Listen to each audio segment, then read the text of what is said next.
बिस्मिल्लाहिर्रहमानिर्रहीम। तो आज हम पढ़ेंगे कि फ्रैक्शन फॉर्म में हम क्यूब का कैसे ट्रिक करेंगे। फ्रैक्शन का मतलब ये है कि अगर पॉइंट्स आ जाए ना और किसी नंबर की मतलब बीच में कोई पॉइंट्स आ जाए ना तो इसका हम क्यूब रूट्स कैसे लेंगे। सही है, मेरे पास एक क्वेश्चन है कि 0.008 इसका अगर क्यूब रूट निकालना मैं चाहता हूँ तो क्या आएगा। तो फर्स्ट आप ऐसे काम इसको पहचाने।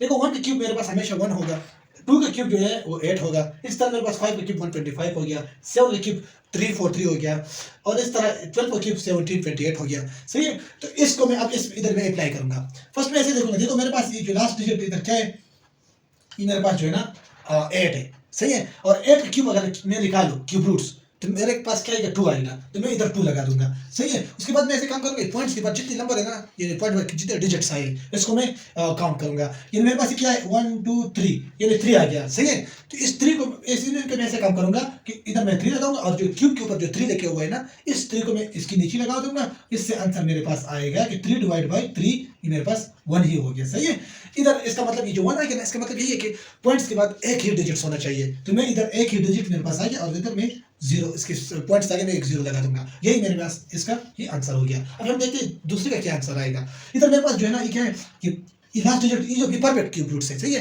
परफेक्ट क्यूब रूट्स कैसे निकालते हैं, इसके बाद मैं नॉन परफेक्ट करता हूँ। अभी मैं फर्स्ट मेरे पास परफेक्ट क्यूब रूट्स क्या है, ये जो हमेशा मेरे पास किसका होगा, यानी 7 का क्यूब मेरे पास 343 है। इसका अगर मैं क्यूब रूट्स निकालना चाहता हूँ तो मेरे पास क्या आएगा 7 होगा। 7 हो गया। फिर इसके बाद मैं जितनी पॉइंट के बाद जितनी डिजिट्स है ना इसको मैं काउंट करूंगा। इधर मेरे पास 3 और 3, ये 6 हो गया और 6 को मैं इस क्यूब वाला 3 जो है ना इस पे मैं डिवाइड करूंगा। इसमें अगर इसको डिवाइड करें मेरे पास 2 आ गया, ये 3 1 और 3 2 2 हो गया। इसका मतलब ये है कि ये जो आ गया ना, इसका मतलब है कि पॉइंट के बाद दो डिजिट्स होना चाहिए। इधर तो मेरे पास 1 डिजिट आएगा, तो मैं ऐसा काम करूंगा, 7 के आगे मैं एक 0 लगा दूंगा और इससे आगे भी मैं एक 1 लगा दूंगा और इसके आगे मैं 0 लगा दूंगा। तो मेरे पास ये हो गया इसका ही क्यूब। अभी मेरे पास ये आया कि इसका क्यूब रूट हम कैसे निकालेंगे। पहला नंबर क्वेश्चन को आप देखें। अभी जो मेरे पास लास्ट डिजिट्स को लेकर ये इस क्यूब में होगा, क्योंकि परफेक्ट है, यानी 11 का 11 का क्यूब मेरे पास क्या है 13 31 है। तो मैं ऐसे काम करूंगा कि इधर मैं इसकी जगह लिखूंगा 11 लिख दिया मैंने। अब मैं दूसरा काम मेरे पास क्या है, सिंपल है, आप लोग सीख सकते हो। इसको काउंट करें 1 2 3 4 5 हो गया, 6 7 8 9, यानी ये मेरे पास 9 हो गया, पॉइंट के बाद 9 हो गया। अब मैं ऐसे काम करूंगा, 3 पे मैं डिवाइड करूंगा। तो 3 में अगर मैंने इसको डिवाइड करता है तो मेरे पास क्या आएगा कि 3 9 1 9 3 और 3 1 इधर मेरे पास इसका आंसर हो गया 3। इसका मतलब ये कि पॉइंट्स के पास हमेशा मेरे पास 3 डिजिट्स होना चाहिए। तो इधर मैं एक पॉइंट लगा 0 लगा दूंगा और पॉइंट 9 लगा दिया, इधर ही मेरे पास इसका ही आंसर हो गया। यानी ये मेरे पास ना जो परफेक्ट क्यूब रूट्स है, परफेक्ट रिलेटिव्स, यानी परफेक्ट रिलेटिव जितने भी क्यूब है इस पॉइंट इस फॉर्म में आ जाए तो आप इसे सॉल्व कर सकते हैं। मेरे पास एक क्वेश्चन ऐसा आ गया अगर आप लोगों के पास, यानी 1 2 1, यानी इसका मैं क्यूब रूट्स कैसे निकालूंगा। जैसे कारण मेरे पास जो लास्ट डिजिट्स अगर इसको मैं देखूं सारों को, ये मेरे पास क्या है, ये जो है ना पॉइंट्स की बात जो है ना, अगर इधर देखो 5 का अगर मैं क्यूब ले 125, 8 का क्यूब में ले लूं ना वो हो गया 5 12 हो गया। तो ऐसे काम मैं इधर लिखूंगा 8 लिख लूंगा। सही है, और इसके बाद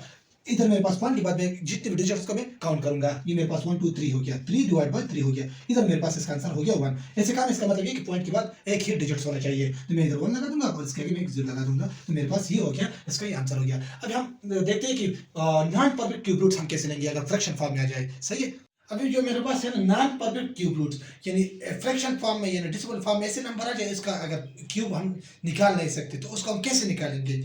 यानी ऐसे आ जाए, यानी 502.97 और 9, इसका क्यूब रूट हम कैसे निकालेंगे, इस तरह इसका क्यूब रूट हम कैसे निकालेंगे। सबसे पहले आप इसको पहचानें कि यूनिट डिजिट्स मेरे पास क्या है। यूनिट डिजिट्स जो है ना, इसका मतलब क्या, अगर लास्ट डिजिट्स को हम देखेंगे उसको हम यूनिट डिजिट देखेंगे, यानी पॉइंट के बाद अगर लास्ट डिजिट इसमें यही है, इसका लास्ट डिजिट यही है, इस नंबर का लास्ट डिजिट यही है, तो इसका लास्ट डिजिट देखो अगर 0 आ गया लास्ट में अगर इन केस, तो मेरे पास 0 ही लिखेंगे हम। सही है, इसी तरह अगर 4 आ गया तो उसको मैं 4 लिखूंगा, अगर 6 आ गया 6 लिखूंगा।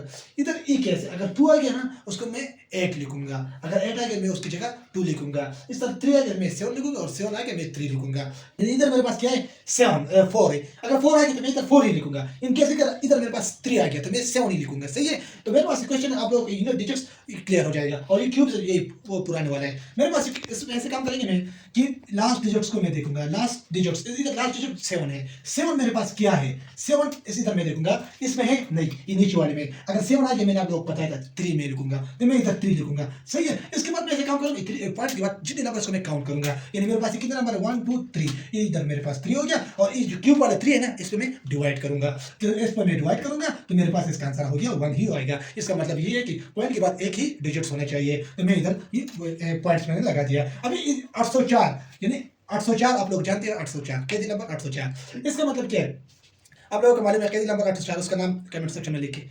ऐसे क्या मैं 804 में इस क्यूब में अभी देखूंगा, सही है। इस क्यूब में 804 मेरे पास कौन से दो नंबर उसकी बिटवीन आ सकता है, मैं देखूंगा 7 और 8 की कंपैरिजन करूंगा। 7 और 8 की कंपैरिजन के बिटवीन, यानी 7 तो 3 4 3 आता है और 5 1 2, यानी इसके दरमियान नहीं आ सकता। मैं 9 और 8 के दरमियान देखूं तो इसके दरमियान भी नहीं आ सकता, क्योंकि 804 इससे बड़ा है, 7 29 से बड़ा है। 9 और 10 की कंपैरिजन के बिटवीन आ सकता है, तो मेरे पास दो नंबर है, एक 9 है और दूसरा 10 है, कि इनके दरमियान आ सकता है। तो इन दोनों में ऐसे काम करूंगा कि जो सबसे कम नंबर वाला है, यानी इन दोनों में जो सबसे कम वाला कौन सा है, यानी 10 तो ज्यादा है तो 10 को मैं खत्म कर दूंगा और 9 को मैं ले लूंगा। मेरे पास इधर मैं लिखूंगा कि 9 ही इसका ये आंसर यही हो गया, यानी 804.357 का आंसर मेरे पास 9.3 हो गया।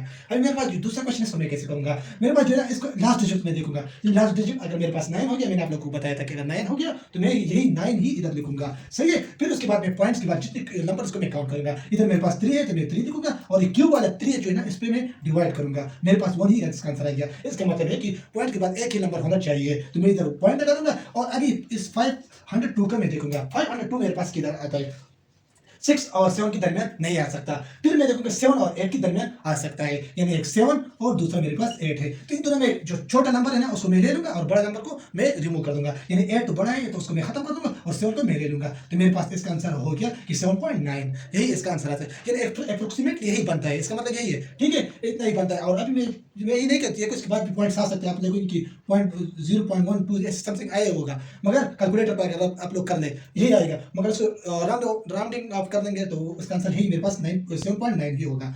अभी मेरे पास जो है ना इस क्वेश्चन को मैं कैसे करूंगा, मैं ऐसे काम करूंगा, लास्ट डिजिट को देखूंगा, लास्ट डिजिट मेरे पास क्या है 4 है, अगर 4 आ गया तो मेरे पास यूनिट डिजिट इसका ही 4 ही होगा, तो मैं 4 ही लिखूंगा। फिर उसके बाद मैं ऐसे काम करूंगा कि पॉइंट्स के बाद तीन डिजिट से इसको 3 और इस क्यूब वाले 3 पे मैं डिवाइड करूंगा, यानी इसमें मैं डिवाइड कर तो मेरे पास 1 ही इसका आंसर आ गया। तो ऐसे काम है। अभी मैं इसका मतलब है कि पॉइंट के बाद एक ही डिजिट्स होना चाहिए। अभी 40 किस किस के दरमियान आता है क्यूब में, अगर मैं देखूं 3 और 4 इसके दरमियान 40 आ सकता है, मेरे पास एक 3 है और दूसरा 4 है, और इन दोनों में 3 और 4 में कम नंबर कौन सा है, 3 ही कम है और 4 बड़ा है, तो 4 को मैं खत्म कर दूंगा और 3 को मैं ले लूंगा, तो मेरे पास इसका आंसर ये आ गया कि 3.4, यही इसका आंसर हो गया। तो ये उम्मीद है तो आप लोगों को ये क्वेश्चन बहुत ईजी लगेगा और इंशाल्लाह ट्रिक्स आप लोगों को पसंद आएगा। तो इंशाल्लाह हम देखेंगे कि नेक्स्ट वीडियो में हम और न्यू टॉपिक के साथ डिस्कस करेंगे, तो उम्मीद है नेक्स्ट वीडियो में। अभी तक के लिए थैंक यू।